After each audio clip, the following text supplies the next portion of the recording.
प्रिय दर्शकों नमस्कार।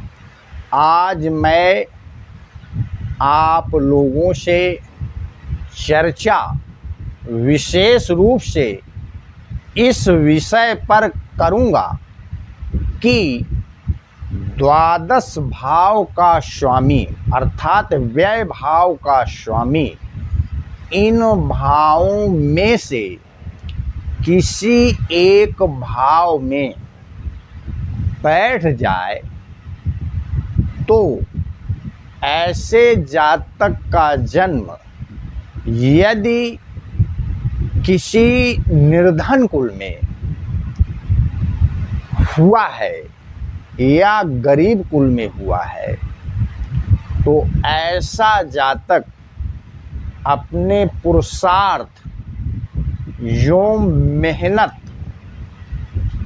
के द्वारा अपने जीवन में अथाह धन संपत्ति वैभव समृद्धि आदि प्राप्त करता है। आइए उदाहरण के तौर पर मैंने मेष लग्न की कुंडली ले लिया है। किसी भी लग्न की कुंडली हो, लग्न प्रथम भाव को हम लग्न भाव कहते हैं, ठीक है।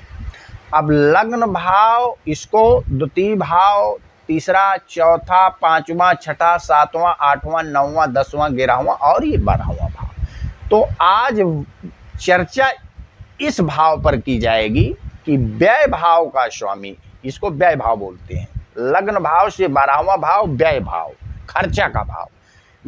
इस भाव का स्वामी इस भाव में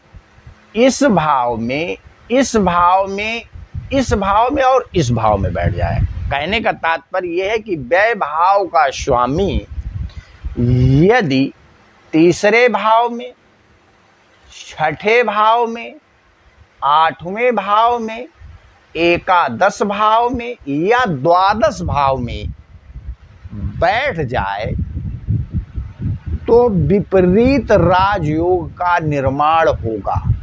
वो चाहे शुभ ग्रह हो चाहे पाप ग्रह। क्योंकि जब एक दुख स्थान का स्वामी, अशुभ भाव का स्वामी किसी दूसरे अशुभ भाव में बैठ जाता है तो वो ग्रह वहां पर अत्यंत अशुभ हो जाता है, लेकिन वो अशुभ फल न दे करके शुभ फल प्रदान करता है। इसी को कहते हैं विपरीत तरह का राजयोग। अब विपरीत राजयोग का अर्थ क्या है भाई? राजयोग होता है एक विपरीत राजयोग जो होता है वो समय के अनुसार प्राप्त होता है। जब राजयोग की आवश्यकता इंसान को होती तब राजयोग प्राप्त होता है, लेकिन विपरीत राजयोग जीवन के मध्यम अवस्था के बाद प्राप्त होता है। अर्थात इंसान के अंदर जब निराशा रूपी सूर्योदय का अस्त हो जाता है, निराशा रूपी सूर्योदय का जब अस्त हो जाता है तब जो है प्रगति की थोड़ी थोड़ी किरणें जो है उन्नति की ओर जो है दिखाई देने लगती हैं। धीरे धीरे जैसे मध्यमावस्था के बाद जैसे जैसे उम्र बढ़ती जाएगी मरणोपरांत तक, वैसे वैसे आपको अपने जीवन काल में अथाह धन संपत्ति का लाभ होगा, अवश्य होगा। इसी को कहते हैं विपरीत तरह का राजयोग, इसी को कहते हैं विपरीत राजयोग। अब आइए बात करते हैं, चर्चा करते हैं कि यदि 12वें भाव का स्वामी तीसरे भाव में बैठ जाए तो ऐसा जातक चाहे शुभ ग्रह हो चाहे पापक ग्रह हो, ऐसा जातक सेना नायक, योद्धा, अत्यंत साहसी और पराक्रमी होता है। और ऐसा जातक आध्यात्मिक उन्नति करने वाला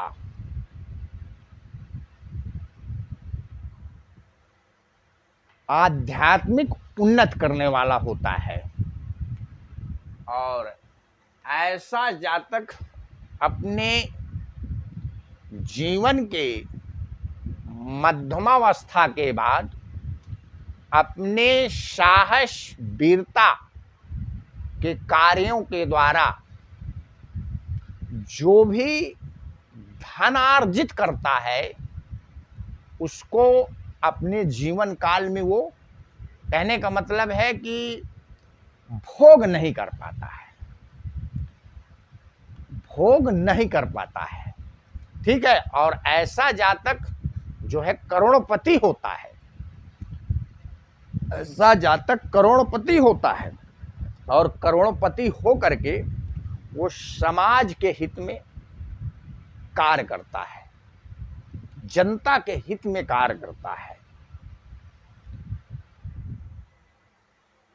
और यदि इसका जन्म किसी गरीब कुल में हो इस प्रकार के जातक का, तो भी वो जातक अपने जीवन के मध्यावस्था के बाद शनैः शनैः जैसे जैसे उम्र बढ़ती है उसके जीवन में समस्त सांसारिक सुख अपने आप जो है प्राप्त होते रहते हैं और उनका वो भोग भी भोगता है, लेकिन पूरा अपने कमाए हुए धन को भोग नहीं कर पाता है। अब जब व्ययेश जो है छठे भाव में आ जाएगा, तो छठे भाई व्यय भाव से सातवां भाव छठा भाव, तो जब एक दुख स्थान का मालिक दूसरे दुख स्थान में बैठ जाता है, चाहे शुभ ग्रह हो चाहे पापक ग्रह हो, तो वो यहाँ पर अत्यंत अशुभ हो जाता है, लेकिन वो अशुभ फल ना दे करके शुभ फल प्रदान करता है। तो ऐसा जातक अब यहां से बैठ, जब व्ययेश यहां बैठ जाएगा तो यहां से बैठ के अपने घर को देखेगा व्यय भाव को, तो ऐसा जातक शत्रुहंता होता है, ऐसा जातक शत्रुहंता होता है। और जातक के शत्रु जो है जातक के पराक्रम एवं पुरुषार्थ के सामने जो है मजबूर होकर के मित्रवत व्यवहार जो है करते हैं जातक के साथ। ऐसे जातक का स्वास्थ्य उत्तम होता है, ऐसे जातक को ननिहाल और मामा पक्ष से भी काफी धन लाभ होता है। और ऐसा जातक अपने जीवन काल में जितना अधिक पैसे का व्यय करता है उससे अधिक उसको दुगना लाभ भी होता है। ऐसा जातक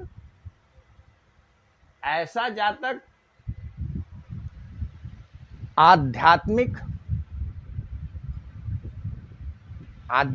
होता है, ऐसा जातक। और ऐसा जातक का जो स्वास्थ्य होता है वो उत्तम होता है, क्योंकि उसके रोग जो है उससे दूर भागते हैं, ये शुभ फल प्राप्त होता है। और यदि किसी जातक का जन्म यदि दरिद्र कुल में भी हो,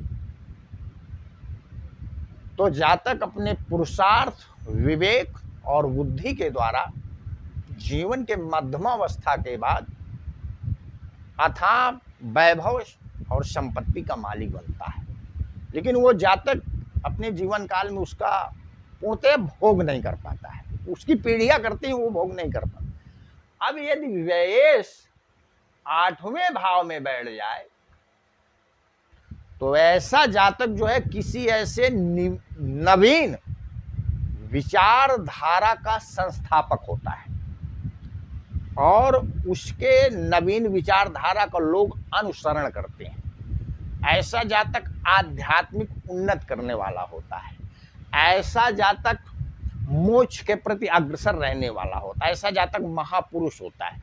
और ऐसा जातक अनुसंधान करता या खोजी प्रवृत्ति का भी होता है। और ऐसे जातक को अचानक एक जमीन से या किसी के उत्तराधिकार के माध्यम से जो है काफी अथाह धन संपत्ति का लाभ भी होता है। और ऐसा जातक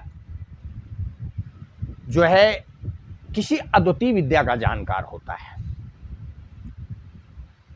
अद्वितीय विद्या का और ऐसा जातक दीर्घायु भी होता है, दीर्घायु होता है।